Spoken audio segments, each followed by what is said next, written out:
decidi fazer um vídeo um tanto quanto diferente. Esse livro chama Kindred e a gente já redesenhou e ele continua tendo uma infinidade de coisas interessantes. A minha edição, que é essa edição de capa dura, ela tem uma série de extras, como eu falei no outro vídeo, sendo que esse extra aqui é o mais valioso de todos, que chama Questões para Discussão. Aqui nas questões para discussão, a gente tem 20 perguntas que ajudam a fazer uma reflexão, tipo um teste de leitura. E aí, como 20 são muitas, eu decidi sortear 3. Aí eu vou usar esse site aqui, o sorteador, para eu poder ter 3 números e assim responder a 3 perguntas nesse vídeo, certo? Se vocês gostarem desse tipo de vídeo, vocês comentam e de repente eu faço mais vídeos sobre Kindred ou sobre qualquer outro jogo. Sobre algum outro livro. Então, vamos lá. Bom, aqui o número que saiu foi o número 9. A pergunta número 9 é a seguinte: compare a vida profissional de Dana no presente, por exemplo, em seu emprego temporário, com a sua vida como escrava. Primeiro que eu não gosto dessa palavra escrava, deveria ser escravizada, mas enfim, não é sobre isso, né? A vida profissional da Dana antes de voltar para o passado, ela é escritora, né? E ela também trabalhou um tempo naquela empresa onde ela conheceu o marido dela. Então, digamos que se a gente for pensar de uma maneira mais profunda, essa condição dela de escravizada, uma condição de completa submissão, humilhação e tal, e violência física. Entretanto, no começo do livro, a gente tem um contato com esse sistema de trabalho em que ela é chefe.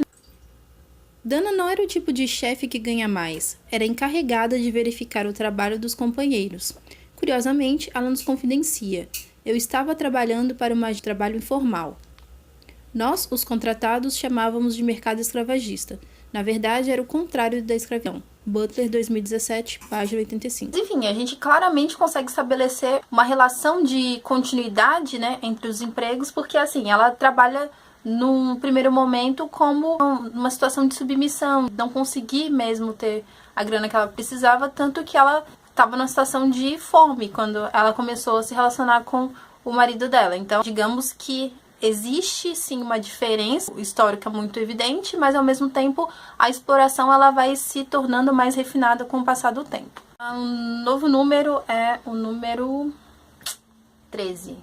A pergunta 13 é a seguinte: ela tem é uma pergunta composta, então assim, eu vou tentar responder o mais rápido possível. Uma tendência comum nas viagens do tempo da ficção científica pressupõe que uma pessoa não deve mexer com o passado para que não afete o presente. Butler, obviamente, ignora essa teoria e seus personagens não param de invadir a vida uns dos outros. Como isso influencia o movimento da narrativa?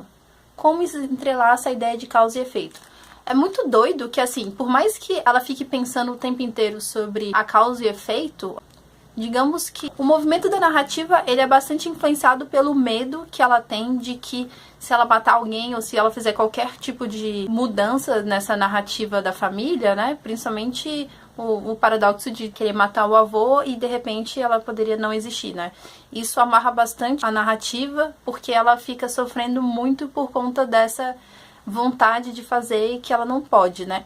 E ao mesmo tempo a gente vai vendo que ela se machuca lá no passado e no presente, como ela tá sempre machucada, por exemplo. Então a gente tem uma relação de causa e efeito no plano do tempo real, assim, de que ela vai ter essa convivência com os avós, com os bisavós, com a família. No final das contas ela vai existir como consequência disso, e existe também uma consequência imediata que é, ela se machuca no passado, ela sofre, ela tem certo, tipo, algumas reações e que isso muda completamente quem ela é no presente, né, que no caso é o futuro. Então eu acredito que seja essa a mudança. O número que eu sorteei aqui é, curiosamente, o número 1. O número 1, a primeira pergunta, na verdade, é a seguinte: Kevin e Dana sabem que não podem mudar a história. Eles dizem: estamos no meio da história, certamente não podemos mudá-la. Isso acontece na página 161. E acabou, não há mais nada que você possa fazer para mudar isso agora. Página 423. Assim, qual é o propósito das viagens no tempo de Dana para o sul pré-guerra? Por que você que está lendo este livro deve fazer essa viagem com Dana? É muito curioso, quando a gente pensa em viagem no tempo, normalmente são produções feitas por pessoas brancas e, portanto, a gente já naturalizou muito a ideia de que a gente tem que ir para o futuro, né, de pensar o futuro. Ir para o futuro nesse sentido significa esquecer do passado.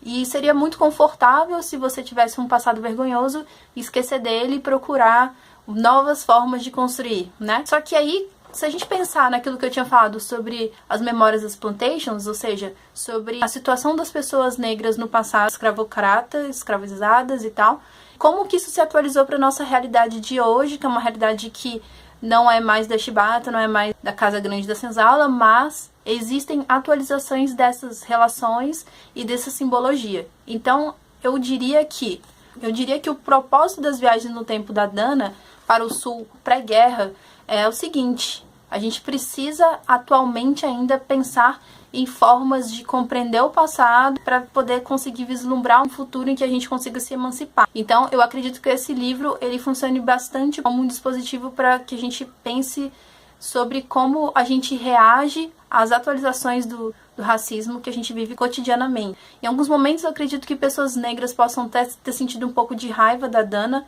porque gostariam que ela fosse mais radical e tudo mais. Enfim, eu acredito que qualquer pessoa, uma pessoa branca, tipo, qualquer pessoa não vai conseguir sair desse livro da mesma forma que entrou, assim como a Dana saiu de uma maneira completamente diferente, assim. Eu não falo só sobre a plasticidade, assim, eu acho que o fato dela ter terminado a jornada machucada, de uma maneira completamente diferente, emocional e fisicamente diferente, mostra, não tem como a gente passar por essa trajetória, que é um rumo à compreensão, à consciência, sem mudança. Inclusive, eu acho que o marido dela é exatamente um exemplo de como seria a relação de uma pessoa branca com o livro também. Então, acho que esse livro ele é muito completo nesse sentido. Enfim, se você continuou assistindo até o final, muito obrigada. E lembre que esse questionário ele só tem nesse livro de capa, só na versão de capa dura, capa simples não tem, e também não tem alguns dos extras que tem aqui. Então, se você ainda não leu Kindred, eu super recomendo que leia. Eu vou colocar o link aqui embaixo para você comprar o livro no nosso link. Compre pelo Kindle, compra também pelo Kindle, porque eu acho que é uma boa também sempre que você puder ler um e-book. E esse livro é grandão. Enfim. E aí, vocês acompanhem também, tem outros vídeos em que eu falo sobre o livro e que eu falo sobre como foi o meu processo de leitura desse livro. E é isso, até mais, a gente se vê. Tchau, tchau.